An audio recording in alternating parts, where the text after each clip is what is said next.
To napisałem sobie na kartce w tym roku, na samym jego początku i jest to taka moja metoda na odhaczanie celów. Także zrobione, a kartka zmięta i wędruje do kosza. Oczywiście nie do kosza moich wspomnień, bo wspomnienia zostaną zachowane praktycznie na zawsze. Myślę, że na zawsze zapamiętam chwilę, w której tak naprawdę udowodniłem sam sobie.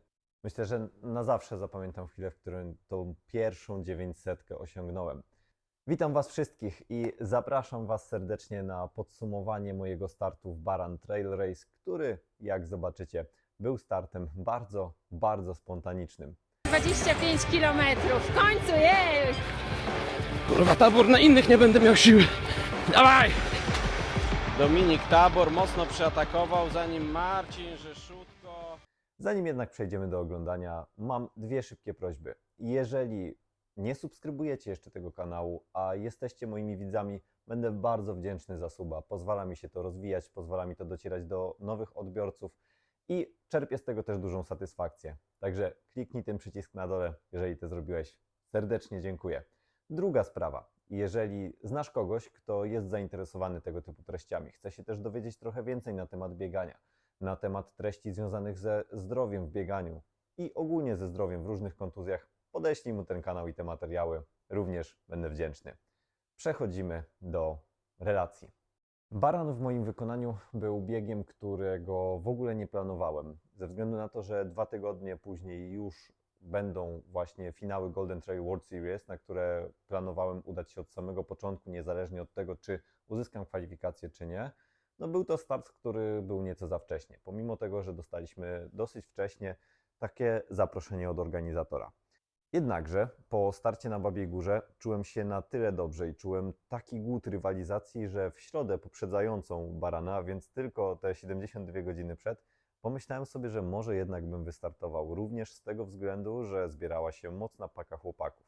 Napisałem więc do trenera, tak jak tutaj zaraz zobaczycie, i ku mojemu zdziwieniu otrzymałem na to zielone światło. Otrzymałem nawet zielone światło na to, że sam mogę zdecydować o dystansie, który pobiegnę na Baranie, czyli czy będzie to 10 czy 25 km.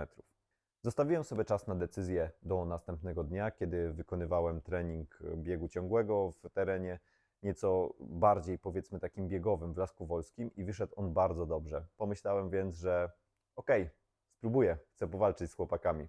I tak właśnie w sobotę rano udałem się do Węgierskiej Górki, wyjechałem o godzinie 6:30, odebrałem pakiet startowy i ustawiłem się na linii startu.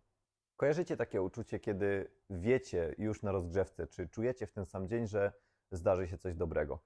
Ja właśnie tutaj miałem takie odczucie i pomimo tego, że startując zaczęliśmy naprawdę mocnym tempie i ja czułem, że to jest taka granica moich możliwości, gdy dobiegliśmy do pierwszego podbiegu, naprawdę już wiedziałem, że to jest ten dzień i postanowiłem go wykorzystać do maksimum swoich możliwości. Bardzo szybko na podbiegu oderwałem się od grupy chłopaków i biegłem szybko, biegłem bardzo szybko. Zobaczycie zaraz tutaj właśnie te wykresy tempowe poszczególnych kilometrów, jak to wyglądało.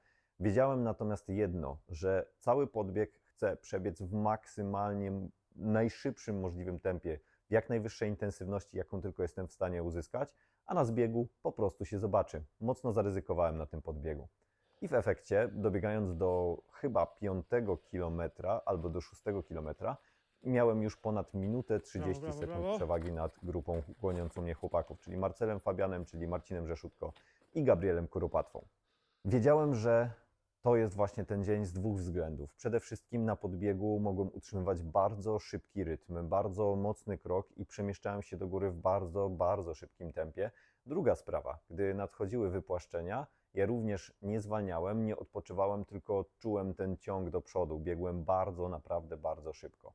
Po pierwszym około 6-kilometrowym odcinku podbiegowym nadszedł właśnie czas na takie pierwsze wypłaszczenie, na nieco spadku, później znowu podbieg. No i tak ciągnęło się to aż do Baraniej Góry. Natomiast co tutaj się dla mnie niepokojącego zaczęło dziać, ponieważ ten bieg oczywiście nie mógł przebiec bez problemów, zaczęły łapać mnie skurcze w łydki. I to było dosyć dziwne jak dla mnie. Podejrzewam, że było to związane właśnie z tym, że biegłem bardzo dynamicznie i dawno już nie miałem okazji przebiec aż tak długiego podbiegu. bo tutaj do Baraniej Góry było 12,5 km. Dlatego też musiałem nieco zmienić technikę biegu, nieco bardziej musiałem uderzać piętą o podłoże. Nie powodowało to dalszych skurczów, więc po prostu dalej napierałem, chociaż powiem tutaj, że na niektórych zbiegach po prostu nie byłem w stanie rozwinąć pełnej prędkości, musiałem biec troszeczkę asekuracyjnie, tym bardziej też, że nie chciałem sobie zrobić żadnej krzywdy. Niemniej jednak nadal było to bardzo, bardzo mocne tempo. Nie widziałem nikogo za sobą, nie słyszałem nikogo za sobą, oczywiście przed sobą nikogo też nie miałem.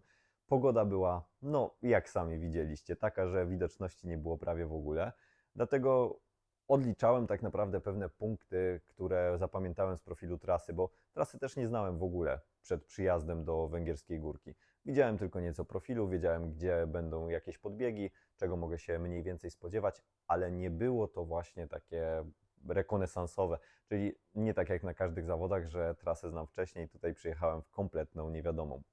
Dobiegając na szczyt Baraniej Góry, czułem już właśnie, że te skurcze zaczęły mnie chwytać nawet już na podbiegu.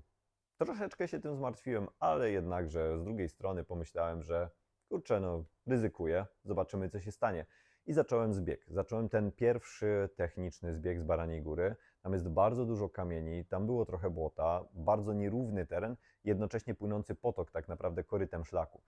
I to są warunki, które mocno mi odpowiadają, dlatego tam byłem w stanie mocno się rozpędzić. Czułem się generalnie jak ryba w wodzie w tych warunkach i czułem właśnie tą taką kontrolę, że wiecie, jednocześnie biegłem na totalnej granicy swoich możliwości.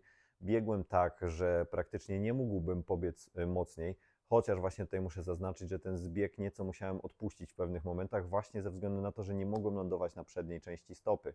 Więc myślę, że tutaj byłoby coś jeszcze do urwania, natomiast to odczucie intensywności, ciągłego napierania to jest to, gdzie chciałbym się właśnie zawsze widzieć.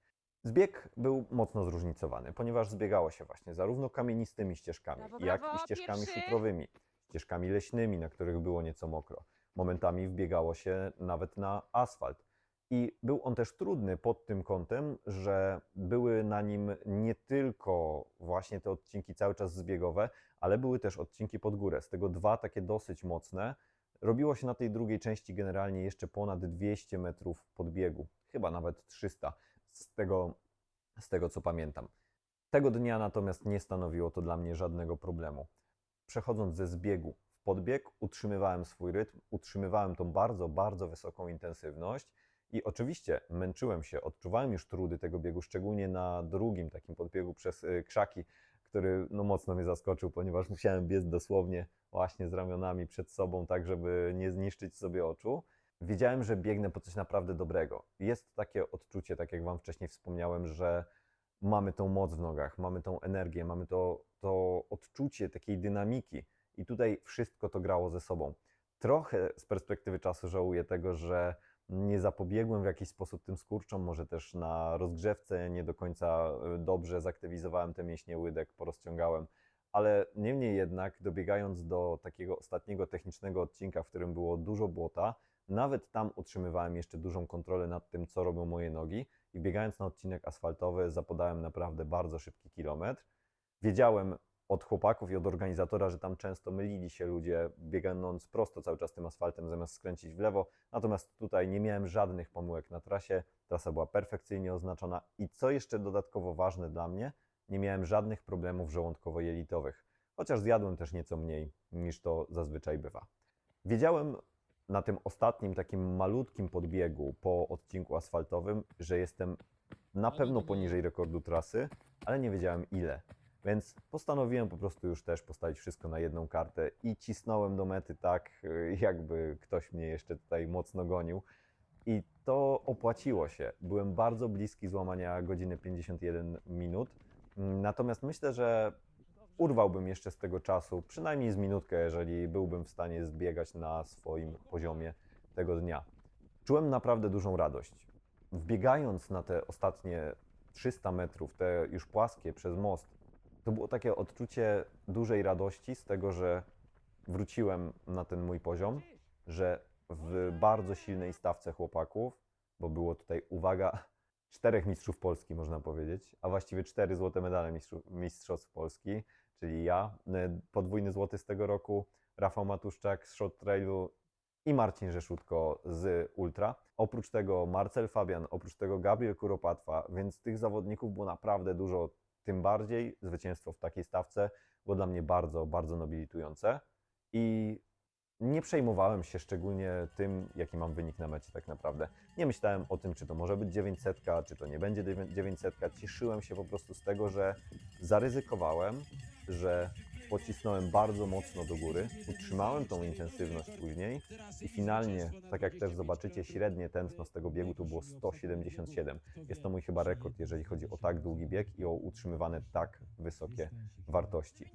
Na mecie oczywiście po chwili poczułem się bardzo zmęczony. Mocno bolały mnie łydki, mocno bolały mnie nogi, jednakże warto było, naprawdę warto było i ten poziom pewności siebie, który zyskałem właśnie po tym biegu, był niesamowity. Przywróciło mi to tak naprawdę pewną wiarę w to, co zrobiłem. Oczywiście zdawałem sobie sprawę z tego, że mój trening w tym sezonie wskazywał jak najbardziej na to, że będę rywalizował z najlepszymi, że mogę rywalizować z najlepszymi, że jestem na tym poziomie. Natomiast czy to deficyty mentalne, czy to problemy żołądkowe, czy różne inne życiowe kwestie trochę blokowały mnie w tym rozwinięciu swojego potencjału. Dlatego też, kiedy usłyszałem pierwszy raz od trenera i od innych ludzi, że no jest prawdopodobne, że będzie to 900, nie ukrywam, że z bardzo dużą niecierpliwością czekałem na tą wycenę i czekaliśmy na tą wycenę tydzień. W nocy wracając z jubileuszu 60-lecia małżeństwa moich dziadków, których serdecznie pozdrawiam, zobaczyłem właśnie, że ta wycena wleciała i że jest to dokładnie okrągłe 900 punktów. Edytując dla Was ten film, przypomniałem sobie, że wielu z Was pytało, czym tak naprawdę są punkty ITRA. I w dużym skrócie, punkty ITRA jest to przeliczenie naszego wyniku czasowego na danej trasie na punkty od 0 do 1000, gdzie 1000 jest liczbą punktów równą teoretycznemu rekordowi świata na tym dystansie. Działa to w ten sposób, że dystans, który przebiegniemy na zawodach wraz z przewyższeniem przeliczany jest na ekwiwalent płaski i wtedy temu ekwiwalentowi płaskiemu przypisywany jest czas zależny od aktualnych rekordów świata w lekkiej atletyce, który stanowi 1000 punktów. I nasz wynik procentowo stanowi właśnie tą wartość punktową, którą osiągnęliśmy. Więc jest to jeden z najlepszych na ten moment przynajmniej sposobów porównywania wyników w świecie biegów trailowych. I jest kilka poziomów, do których przypisuje się właśnie te wyniki. Takim poziomem top elita, już elita pierwszej kategorii, są wyniki właśnie powyżej 900 punktów. Także dlatego jest to aż tak prestiżowe osiągnięcie. Byłem bardzo szczęśliwy, ale jednocześnie miałem w sobie takie odczucie, że kurczę, zrealizowałem ten cel. Wiedziałem, że jestem w stanie to zrobić i że to jest dopiero początek tego, co chcę zrobić w tym świecie pro. Bo tak naprawdę można powiedzieć, że dopiero się do tego świata pro dobijam i dużo jeszcze przede mną. Na pewno dużo porażek, na pewno dużo lekcji, takich jak właśnie w tym roku miałem, ale jestem pewny, że krok po kroku będzie budowało mnie to jako lepszego zawodnika. Jestem bardzo wdzięczny wszystkim, którzy się do tego przyczynili, bo jest to, tak jak wspomniałem, kolejny taki kamień milowy w moim rozwoju jako biegacza, więc przede wszystkim podziękowania należą się tutaj mojemu trenerowi, który bez żadnego zawahania cały czas prowadzi ten proces, dzięki któremu ja cały czas też mam wiarę w ten proces, który dokładnie wie, na co mnie stać i tutaj serdeczne dzięki za wszystko, co dla mnie zrobił.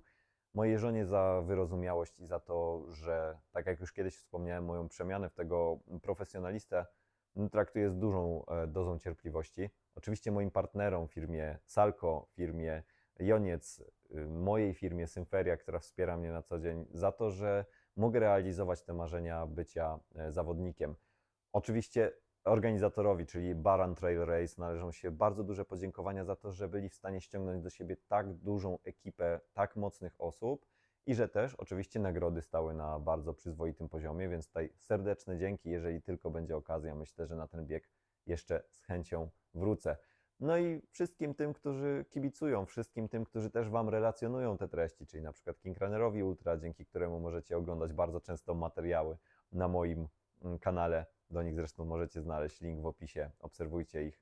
I wszystkim tak naprawdę Wam kibicom, którzy często pisaliście mi właśnie takie wiadomości po tych moich porażkach, że i tak we mnie wierzycie, że trzymacie kciuki, że jestem inspiracją. To generalnie mega pomaga, także serdeczne dzięki. Ja tymczasem znajduję się zaraz przed finałem Goldena. te dwa wyniki, które zrobiłem ostatnio, czyli Vertical, który zresztą też został bardzo wysoko wyceniony, bo na 869 punktów, i ten Baran Trail Race, czyli moja pierwsza 900, upewniają mnie w tym, że będę walczył mocno, mogę wejść na te bardzo wysokie intensywności bez strachu o to, że po prostu mnie zetnie. Wiem już teraz, oczywiście dzięki temu zewnętrznemu potwierdzeniu właśnie, jestem bardziej pewny siebie, wiem, że będę mógł rywalizować na jeszcze wyższym poziomie i dać Wam nieco więcej emocji. To tyle na dziś. Jeżeli podobał się Wam ten materiał, oczywiście zasubskrybujcie kanał, zostawcie łapkę w górę, zostawcie komentarz, jeżeli startowaliście gdzieś w tygodniu. Podzielcie się tym, z chęcią zobaczę, gdzie Was nogi poniosły. I do zobaczenia w następnych materiałach, pewnie już po finale Golden Trailu. Trzymajcie się, dużo zdrowia i przecierajcie dalej swoje biegowe szlaki.